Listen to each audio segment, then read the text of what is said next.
Já vimos o que significa Natal, qual o seu verdadeiro sentido, que a Bíblia fala sobre o Natal. Já falamos inúmeras vezes sobre esse tema. Agora, pretendemos falar o que se segue após o Natal e quais seriam as grandes perdas. Primeira perda, da vida ou da saúde por conta de acidentes de trânsito. Segundo estatísticas, o trânsito faz uma vítima a cada 12 minutos. Feriadão de Natal, a vigilância é aumentada nas principais rodovias federais do nosso país por conta de acidentes que se multiplicam nesta época. Muitas meninas são estupradas e muitos lares são desmoronados por conta da euforia dos dias de Natal. Depois do Natal, com vinhos, rabanadas, perus, bacalhoadas, vem a realidade do pós-Natal, pessoas com o cartão de crédito estourado e uma fatura impagável que vira uma bola de neve. Gastos de fim de ano festivo sem o menor critério de razoabilidade se somam a contas de janeiro como IPTU e IPVA, sem contar os gastos com material escolar, que são despesas inadiáveis. Alguns comeram em excesso e, por conta disso, comprometeram sua saúde e ficaram mais obesos. Outros se envolveram na festa, tiraram folga por conta própria, vindo a ser despedidos, perdendo assim os seus empregos. A pergunta que queremos fazer é: vale a pena se extravasar, ultrapassar os limites, fazendo vista grossa para a realidade do dia a dia? É oportuno lembrar a triste experiência daquele homem descrita por Lucas na parábola do rico insensato, Lucas capítulo 12, versículos 13 a 21. Aquele homem imaginou que com os bens conquistados lhe garantiriam uma eterna vida de prazer, porém cometeu um grande erro. O seu presente e o seu futuro ficaram também comprometidos. Deus lhe disse: louco, esta noite te pedirão a tua alma, e o que tu tens preparado, para quem será? Irmãos, nós precisamos estar preparados em qualquer momento, porque Jesus pode voltar num dia de festa, como o dia em que se comemora o Natal. Aquele homem deve ter passado muitos natais reunidos com sua família ou com seus amigos, mas em nenhum momento convidou Jesus para entrar em sua casa para cear com ele. Ele nunca pensou em vida espiritual, só em prazeres carnais e materiais, e hoje está no inferno e fará companhia ao diabo e os seus anjos e a todos que comemoraram o Natal sem Jesus. Morreram sem ele. O que é mais triste é que muitos crentes não estiveram em suas igrejas, nem visitaram outras, preferiram ficar em casa com os parentes no dia do aniversário de Jesus.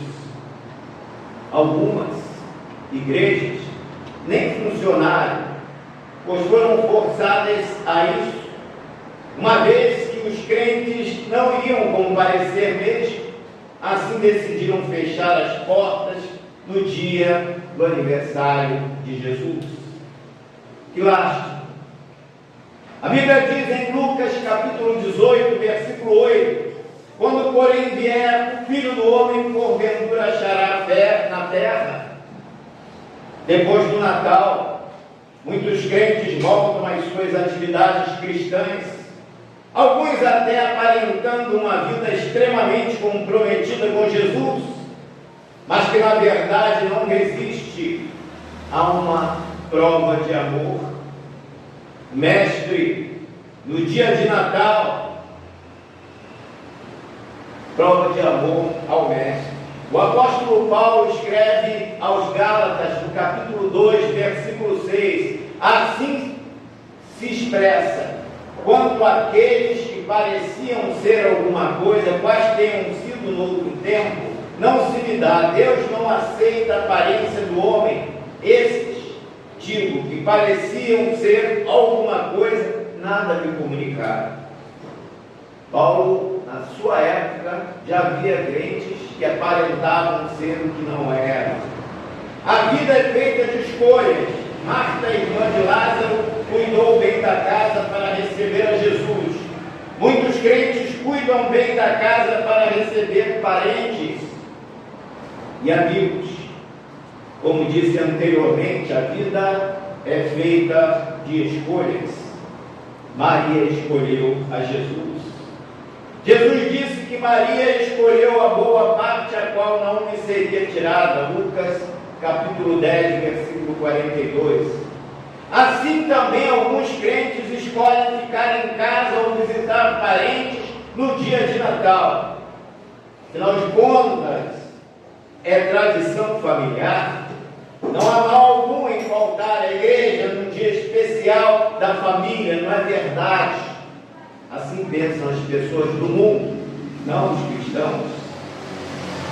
Vou lembrar que a Bíblia diz em relação à família, no Evangelho de Mateus, capítulo 10, versículo 37, está escrito: quem amar o pai ou a mãe mais do que a mim, não é digno de mim. E quem amar o filho ou a filha mais do que a mim, não é digno de mim. O texto lido fala de 3 homens que não eram judeus, nem eram cristãos, mas fizeram suas escolhas acertadas. Para eles, Natal significava o nascimento de Jesus, não a festa da família, como apregou a sociedade. Chegaram à casa de Jesus, o Natal já tinha passado, era pós-Natal, ou seja, Jesus já tinha nascido. Mas acontece que Jesus nasceu naquele momento em seus corações. Além de oferecerem presentes ao aniversariante ou incenso e mirra, eles o adoraram. Aqueles homens que eram guiados por uma estrela estavam na casa de Deus no Natal. Muitos crentes nessa data, que são guiados pelo Espírito Santo, preferem inexplicavelmente ficar em casa ao invés de virem à igreja, à casa de Deus. Vamos analisar o que aconteceu com os magos após o Natal. Viajaram meses, enfrentando chuva, frio, para estarem próximos a Jesus. Muitos crentes deixam de estar próximos de Jesus por uma simples chuva, ou calor, ou alguma outra coisa que está sendo priorizada em relação ao culto prestado ao Senhor. Há crentes que não querem renunciar a nada para estar perto de Jesus. Os magos tinham um compromisso com o rei Herodes. Era uma boa oportunidade para estabelecer uma aliança com um político poderoso, do tipo daquele rei que era dominante naquela época. Além do mais, descumprir uma ordem do rei era arriscar suas próprias vidas. Podiam ser simpáticos ao rei e também podiam evitar ser odiados pelo rei ou perseguidos pelo rei. Escorreram todos os riscos, porque o amor por Jesus era maior do que os perigos que eles iriam enfrentar em optar por Jesus em relação ao rei Herodes. Eles estavam na zona de conforto até encontrarem Jesus. A partir daí, eles teriam que fazer uma escolha difícil: agradar a Deus ou agradar ao rei. No Natal, muitos crentes ficam nessa situação: agradar a Deus ou agradar os parentes e amigos. Não sabemos qual seria a atitude dos magos, mas Deus, por amor a eles e a todos nós, falou através de sonhos para não voltarem para junto de Herodes. E eles obedeceram a voz de Deus. Eles não eram crentes, mas muitos crentes não obedecem a voz de Deus. Deus falou àqueles homens que não eram cristãos para não obedecer um homem tão perigoso como Herodes. Isso equivalia a colocar suas cabeças a prêmio. Imaginem um homem perigoso como Herodes, com poder na mão, ser desrespeitado, ser enganado. Caso Herodes colocasse as mãos neles, estariam perdidos. Deus tem falado a muitos cristãos de diversas maneiras para não amar o mundo, nem o que no mundo há, porque quem amar o mundo, o amor do Pai não está nele. Mundo é tradição da sociedade, é aquilo que os ímpios fazem e o crente não deve fazer, segundo o homem e não segundo a Deus. Nós temos que fazer as coisas de acordo com o plano de Deus, não dos homens. O após o Natal na vida de José. Interessante. Capítulo 2, versículo 13 de Mateus, revela que assim que os magos partiram, o anjo do Senhor apareceu a José em sonhos, dizendo: levanta-te, toma o menino e a tua mãe, foge para o Egito, demora-te lá até que eu te diga, porque Herodes há de procurar o menino para o matar. Este texto, irmão, nos dá dois ensinamentos importantes. Primeiro, o anjo disse a José: levanta-te e foge. José estava descansando, talvez dormindo. Ele tinha que agir depressa, pois sua família corria risco de vida. Observe que tanto os magos quanto José continuaram mantendo contato com Deus, coisas que as pessoas do mundo não fazem. Em segundo lugar, a ordem é para demorar no Egito até segunda ordem, até que eu te diga. O anjo falou para José.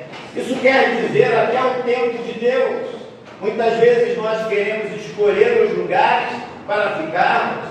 José queria ficar em Belém, mas o anjo do Senhor lhe disse: vá para o Egito, demora-te lá, porque Herodes há de procurar o menino para o matar. José teve que sair de noite imediatamente, porque o perigo era iminente. Muitos crentes pensam que Deus nos livra de todos os perigos. Ele até pode nos livrar, mas a nossa parte tem que ser feita. Temos que ser obedientes, sábios e prudentes. Se essa ordem fosse dada a algum crente à noite, nos nossos dias, certamente ele diria: tá certo, ok, amanhã eu penso nisso, estou muito cansado. Além do mais, não vou sair de noite com minha mulher e meu filho. É muito perigoso, qualquer coisa o Senhor está aí para nos defender. Seria o pensamento dominante dos crentes atuais.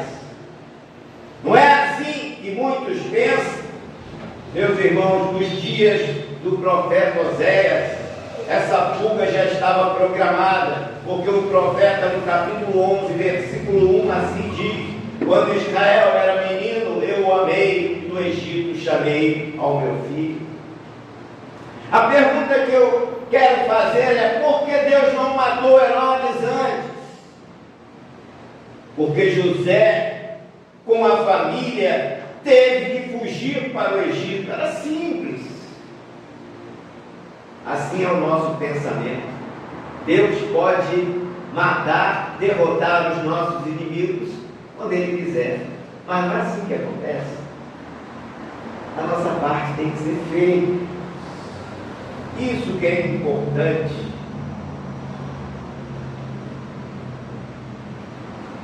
Está a resposta no capítulo 2, versículo 15 de Mateus. Isso aconteceu para que se cumprisse as Escrituras. Que Oséias profetizou: chamei meu filho daquele país. Então, para lá eles foram. O Herodes, o que aconteceu após o Natal? Então, já vimos o que aconteceu com os magos depois do Natal, o que aconteceu com José e Maria depois do Natal, ou seja, depois do nascimento de Jesus. O Herodes, o que aconteceu depois do Natal? Quando ouviu a pergunta dos magos: onde está aquele que é nascido rei dos judeus? Porque vimos a sua estrela no Oriente, viemos a adorá-lo. Diz o capítulo 2, versículo 3, que o rei Herodes perturbou-se e toda a Jerusalém com ele. Herodes era um homem cruel, insensível, desumano e sanguinário. Ele, calmo, já representava um grande perigo para a sua própria família e para a sociedade. Imaginem ele perturbar um rei dos judeus, anunciado pelos profetas, significaria uma grande ameaça para o seu rei. Para Herodes, o Natal significava preocupação, ódio, oposição, luta, guerra, destruição. O inimigo tinha que ser eliminado de imediato. Ao perceber, tinha sido iludido pelos magos, ficou mais irado ainda e resolveu matar todas as crianças de 2 anos para baixo que havia em Belém. Na cabeça de Herodes, esse seria um golpe de mestre para matar o rei dos judeus, ainda criança, antes de subir ao trono. Só que Herodes não sabia de 2 coisas importantes. Primeiro, que o menino não estava mais em Belém, tinha ido para o Egito. Segundo, que ele estava comprando uma briga com Deus. Brincar com Deus não é bom negócio para ninguém. Mas na conta de Herodes ficou aquela chacina que fora preconizada pelo profeta Jeremias cerca de 600 anos antes de Cristo, que dizia: em Ramá se ouviu uma voz, lamentação, choro e grande pranto, Raquel chorando os seus filhos e não querendo ser consolada, porque eles já não existem. Jeremias, capítulo 31, versículo 15. Outra vez, torno a perguntar: por que Deus não matou Herodes antes deste promover aquela mortandade das crianças de Belém? A resposta é: para cumprir as Escrituras, ou seja, a profecia de Jeremias.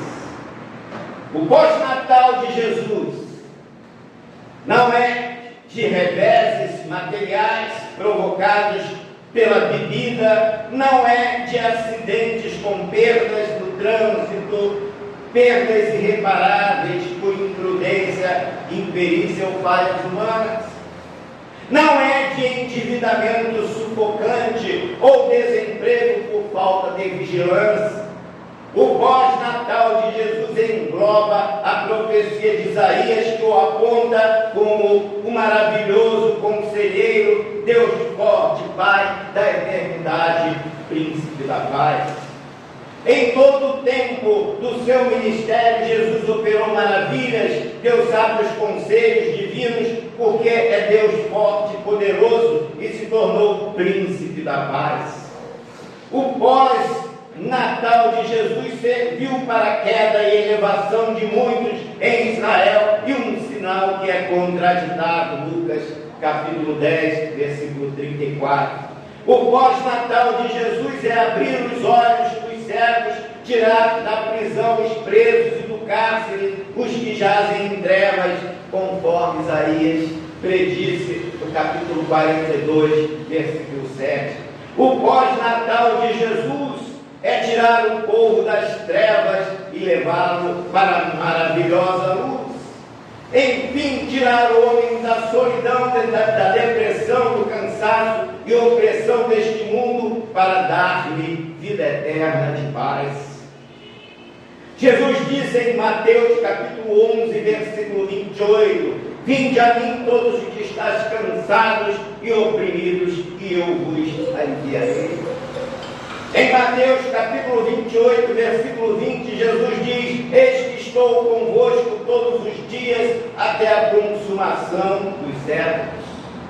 Se Jesus estivesse hoje entre nós, na sua peregrinação terrena, poderíamos imaginá-lo dizendo, vinde a mim todos os solitários, e eu lhes proporcionarei uma incessante companhia. Com efeito, a solidão figura como uma das sérias enfermidades moderadas da alma. Irmão, solidão é terrível. E Jesus promete estar conosco todos os dias, até a consumação dos séculos, fazendo-nos companhia. Às vezes, somos abandonados por pessoas que amamos, que gostamos. Às vezes, não somos tão bem entendidos no seio familiar, mas Jesus é aquela companhia permanente para todos os momentos, para todas as horas. Nas grandes cidades, existem indivíduos que se encontram perdidos no meio de multidões solitárias. Do outro lado, afirma José Milton, há pessoas que vivem em solidão porque construíram pontes em torno de si mesmos, ao invés de pontes ligando-as aos outros. A Bíblia menciona um notável episódio sobre como Jesus levou amizade a um homem solitário, chamado Zaqueu, que era execrado pela sociedade. Lucas capítulo 19, versículos 2 a 10. Jesus conhecia o significado da solidão. Charles Grant, em uma de suas máximas, observou, enquanto algumas pessoas solitárias nas suas noites insones contam as ovelhas, ou mais sábias falam com o pastor. O pós-natal de Jesus é o de curar a enfermidade. Isaías disse, verdadeiramente ele tomou sobre si nossas enfermidades, isto é, cura da alma. A antiga Galiléia dos gentios, terra de Zebulon, Naftali, foi contemplada como uma grande bênção de Deus. O povo que andava em trevas viu uma grande luz, e sobre os que habitavam na região da sombra da morte resplandeceu a luz.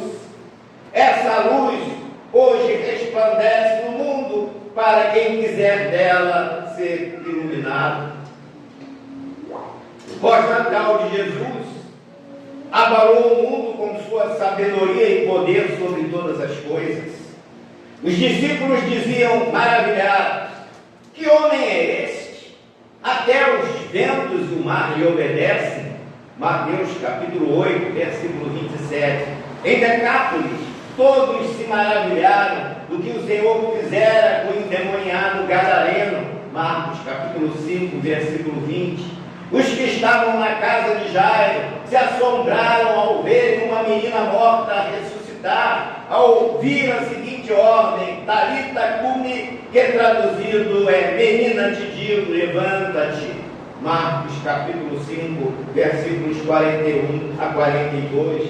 Depois de expulsar o demônio da filha de uma mulher cirofenícia nas regiões de Tiro e Sidom, foi aos confins de Decápolis, curou um surdo e gago, e a multidão admirada dizia, ele fez tudo bem, faz ouvir os surdos e falar os mudos. Marcos capítulo 7, versículo 37. Ao passar em Cafarnaum, curaram paralíticos que presenciaram o feito glorificar a Deus, dizendo, hoje vimos prodígios neste lugar. Jesus leu o pensamento de Simão, fariseu, que censurava uma mulher pecadora, e regava os pés de Jesus com lágrimas e enxugava-lhe com os cabelos, beijando-lhe os pés. Após repreender Simão por sua atitude desumana, disse à mulher: perdoados que são os teus pecados. E os que estavam à mesa começaram a dizer entre si: quem é este que até perdoa pecados? Lucas capítulo 7, versos 36 a 50. A fama de Jesus chegou até Herodes o Grande, que tentou matá-lo, mas não conseguiu. O outro Herodes, o Antipas, que mandara matar João Batista, também reconheceu a sua fama. Mateus capítulo 14, versículo 1. A Bíblia diz que grande multidão seguia porque viu os sinais que operava sobre os enfermos.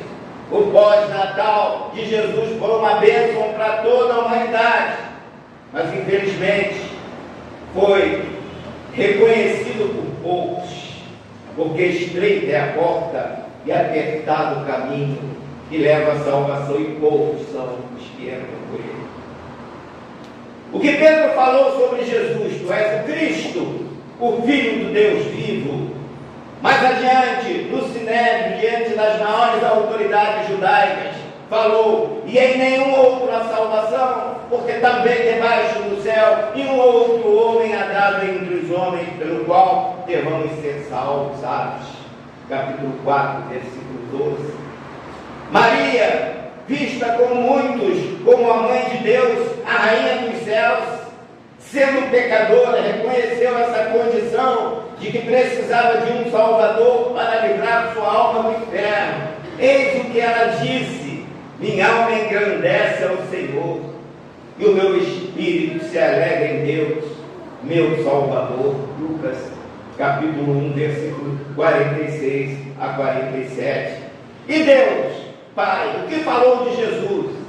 Tu és o meu Filho amado, em quem me comprazo. Lucas capítulo 3, versículos 21 a 22.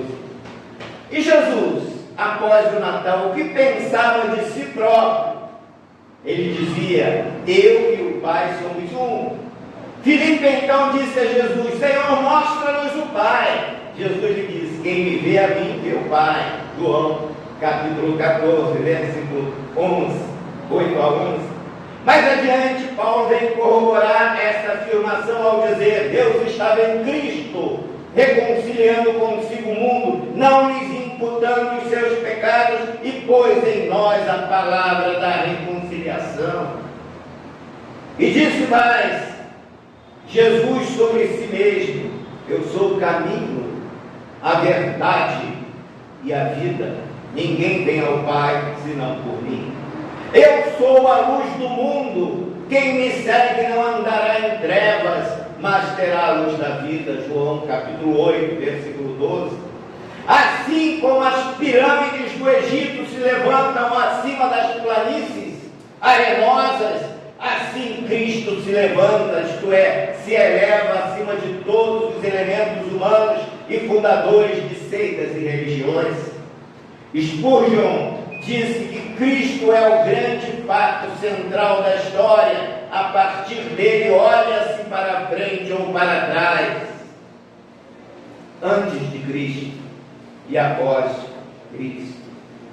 Sócrates ensinou durante 40 anos, Platão durante 50 anos e Aristóteles durante 40 anos. Somando os anos destes filósofos, foram 130 anos de ensino dos maiores filósofos da história, os 3 maiores filósofos da antiguidade.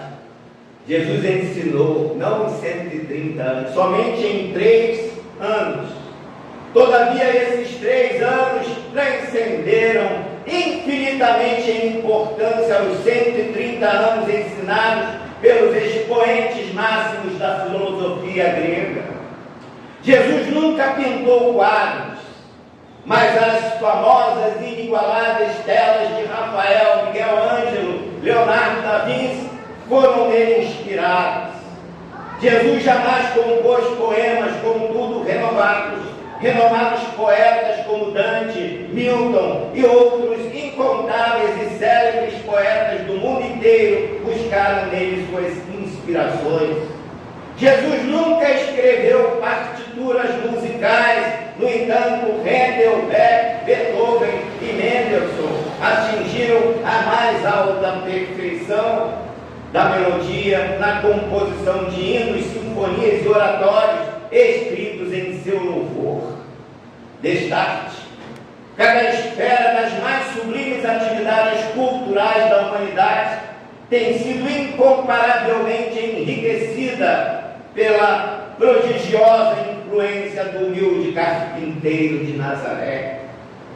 Nada obstante, a maior contribuição que o amigo Rabi da Galileia trouxe aos homens foi a salvação da sua alma. Temos que reconhecer que tão excepcional benesse jamais poderia ser proporcionada pela arte, pela literatura, pela ciência ou pela música. Somente Jesus pode domar o poder do pecado e vencer a morte como ele venceu. E cada um de nós, após o Natal, possamos meditar naquilo que Jesus representa para todo o mundo. Por que ele nasceu? Por que ele veio ao mundo? Ele veio ao mundo para dar vida, e vida abundante. Quem não quiser vida, vai receber a morte, separação definitiva de Deus. Mas Deus não quer que ninguém se perca, mas que todos venham a se salvar. Só há uma possibilidade de salvação: é olhar para a luz e ver ao mundo, deixar essa luz entrar no seu coração para salvá-lo da condenação eterna. Que Deus assim nos abençoe.